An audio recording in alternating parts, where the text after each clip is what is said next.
सरकार नपुंसक है और शक्तिहीन भी है।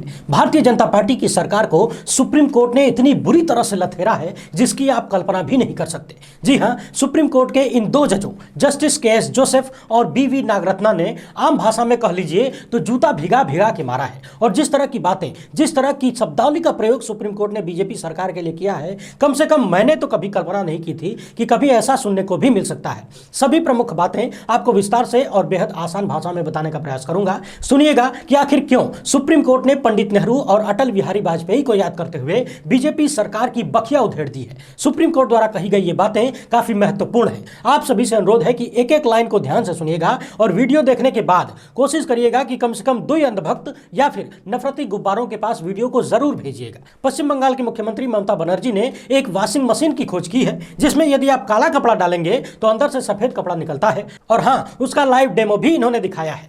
अच्छा, एक बात बताइए, ग्राम पंचायत के चुनाव में यदि आप किसी के खिलाफ वोट कर दें, यानी कि अपनी मर्जी से वोट कर दें, तो आपके खिलाफ क्या हो सकता है? आप कहेंगे कि कुछ नहीं हो सकता है, वोट करना हमारा संवैधानिक अधिकार है, हम जिसे चाहें उसे वोट करें। लेकिन शायद आप भूल रहे हैं, यदि आप दलित हैं और अपनी मर्जी से वोट कर दिया तो बहुत कुछ हो सकता है। आपके पूरे परिवार को मारा पीटा जा सकता है, आपके घर की महिलाओं और बेटियों को बलात्कार करने की धमकी दी जा सकती है, तेजाब से हमला किया जा सकता है, पूरे शरीर को जलाया जा सकता है।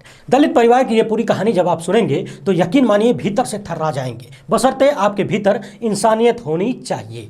वीडियो शुरू करने से पहले आप सभी से अनुरोध है कि यदि आप हमें पहली बार देख रहे हैं तो फेसबुक पर हमारे पेज को फॉलो और लाइक कर लीजिए। फेसबुक पर हमारा ये नया वाला पेज है, जल्द से जल्द इससे जुड़ जाइए, क्योंकि पुराने पेज को कुछ शरीफ हैकरों ने लूटने का प्रयास किया है या करवाया गया है, हमारे पास इसका कोई सबूत नहीं है। आप लोग नए वाले पेज पर जल्द से जल्द जुड़ जाइए। यूट्यूब पर देख रहे हैं तो लोकहित इंडिया को सब्सक्राइब करके घंटा जरूर बजाइएगा, तभी वीडियो धकाधक मिलेगी। प्यारे भारत को गोदी मीडिया के जहरीले प्रकोप से बचाने और आम आदमी की आवाज को बुलंद करने में यदि आप हमारी सहायता कर सकते हैं तो इस QR कोड या फिर इस मोबाइल नंबर का प्रयोग करते हुए हमें आर्थिक सहायता भेजने का प्रयास करें। बहुत बहुत धन्यवाद। भोजपुरी में एक कहावत कही जाती है कि फलानवा अपने ही गोबर में चिपड़ गया, यानी कि खुद की फैलाई गंदगी में गिर जाना। बहुत सारे राइट विंग्स यानी भाजपा समर्थकों के साथ यही वाला खेल हो गया है। ये लोग कह रहे थे कि राहुल गांधी ने सावरकर के बारे में जो भी बयान दिया था, जो भी बातें लिखी थी, उसका ट्वीट उन्होंने FIR के डर से डिलीट करना शुरू कर दिया है। और ये लोग राहुल गांधी का मजाक उड़ाते हुए तंज कर रहे थे कि राहुल गांधी कह रहे थे कि डरो मत, और खुद ही FIR के डर से ट्वीट डिलीट कर रहे हैं।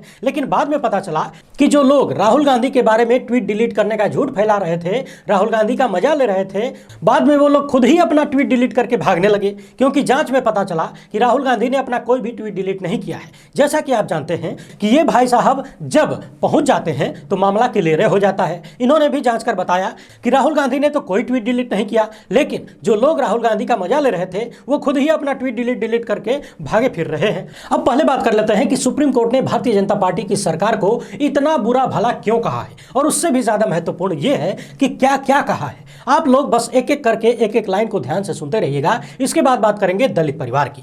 पिछली वीडियो में हमने बताया था कि सुप्रीम कोर्ट में एक मामला पहुंचा है जिसमें महाराष्ट्र में पिछले 4 महीने में 50 ऐसी रैलियां की गई जिसमें जबरदस्त तरीके से मुसलमानों के खिलाफ हेट स्पीच का प्रयोग किया गया।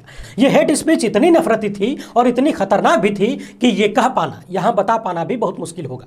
अब इस मामले पर सुप्रीम कोर्ट के 2 जजों ने जो बातें कही हैं उन्हें जरा गौर से सुनिए। सुप्रीम कोर्ट ने यहां तक कह दिया कि स्टेट यानी कि सरकार नपुंसक है और शक्तिहीन है, पावरलेस है। आखिर क्यों सरकार ऐसी कोई व्यवस्था नहीं कर पा रही है जिससे हेट स्पीच को रोका जा सके। आपको बता दें कि पहले सुप्रीम कोर्ट ने कहा था कि हेट स्पीच के मामले में सरकारों को स्वतः संज्ञान लेते हुए मुकदमा दर्ज करना है, इंतजार नहीं करना है कि कोई आएगा और FIR करवाएगा। आगे की बातें गौर करने लायक है। जस्टिस जोसेफ ने कहा कि संविधान निर्माताओं ने माइनॉरिटी यानी मुसलमानों और ईसाइयों आदि को भी बराबर का अधिकार दिया है। और जज ने सरकार के वकील से कहा कि कल्पना करके देखिए कि आप कोर्ट में बैठे हुए हैं और जो भी आता है आपके बारे में कुछ गलत बोलकर जाता है तो आपको कैसा महसूस होगा। अच्छे स्वास्थ्य और धन से ज्यादा व्यक्ति की गरिमा महत्वपूर्ण होती है, और यदि आए दिन गरिमा को ठेस पहुंचाया जाता है ये कहते हुए कि पाकिस्तान चले जाओ, ये कहां तक ठीक है।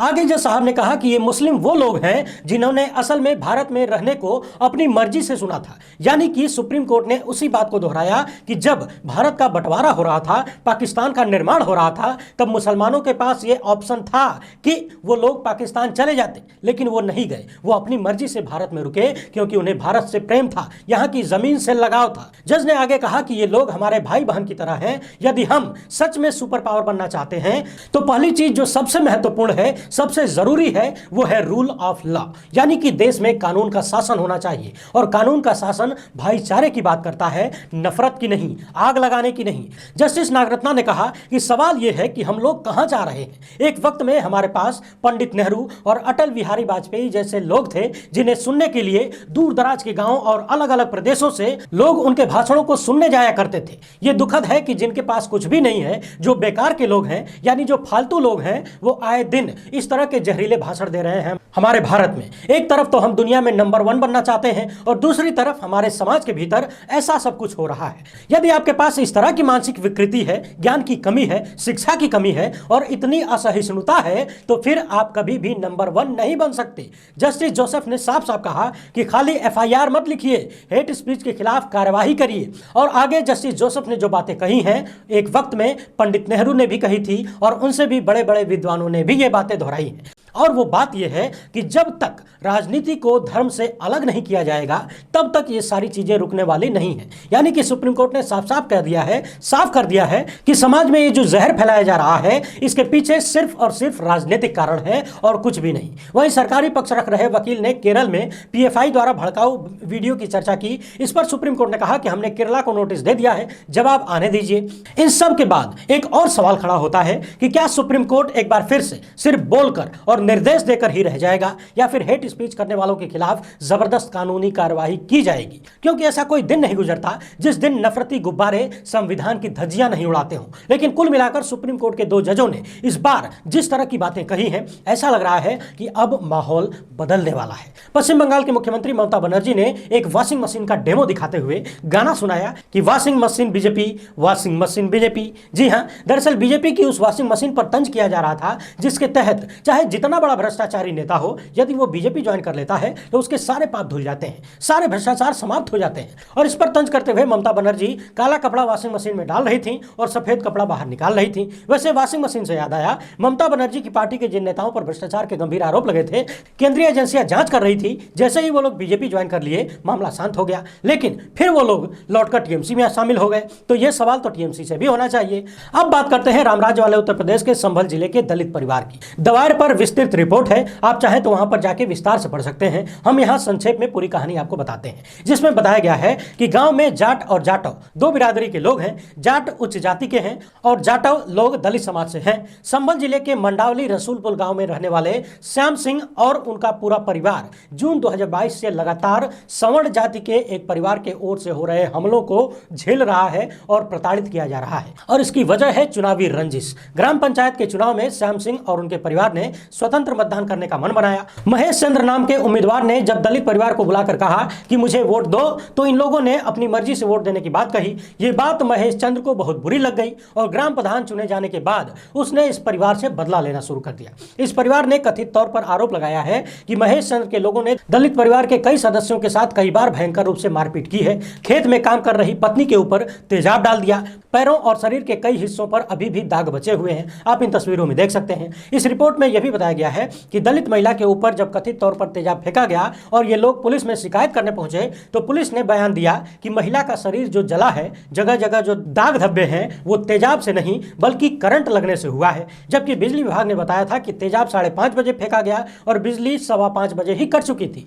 इतना ही नहीं, पुलिस ने करंट लगने वाली बात पहले ही बता दी थी, जबकि मेडिकल टेस्ट रिपोर्ट बाद में आई थी और डॉक्टरों ने बताया, क्लैरिफाई किया कि शरीर जला है और वो भी तेजाब से जलाया गया है। आज भी ये दलित परिवार दलित होने का दंश झेल रहा है। इस रिपोर्ट में बताया गया है कि महेश चंद्र नाम का जो ग्राम प्रधान है, कथित तौर पर वो दलितों को खुद के सामने खड़ा होते हुए या अपनी आवाज उठाते हुए बर्दाश्त नहीं कर पाता है। इसके साथ ही दलित परिवार ने यह भी बताया है कि ग्राम प्रधान महेश चंद्र भाजपा नेता हरेंद्र चौधरी का रिश्तेदार है और हरेंद्र चौधरी 2022 के विधानसभा चुनाव में भारतीय जनता पार्टी का उम्मीदवार था और ग्राम प्रधान महेश चंद्र ने उनके चुनाव प्रचार में जोर शोर से मेहनत की थी। हालांकि वो चुनाव हार गए। पीड़ित परिवार का कहना है कि ग्राम प्रधान का भाजपा नेता से गहरा संबंध है, इसीलिए प्रशासन उसका समर्थन समर्थन देता है।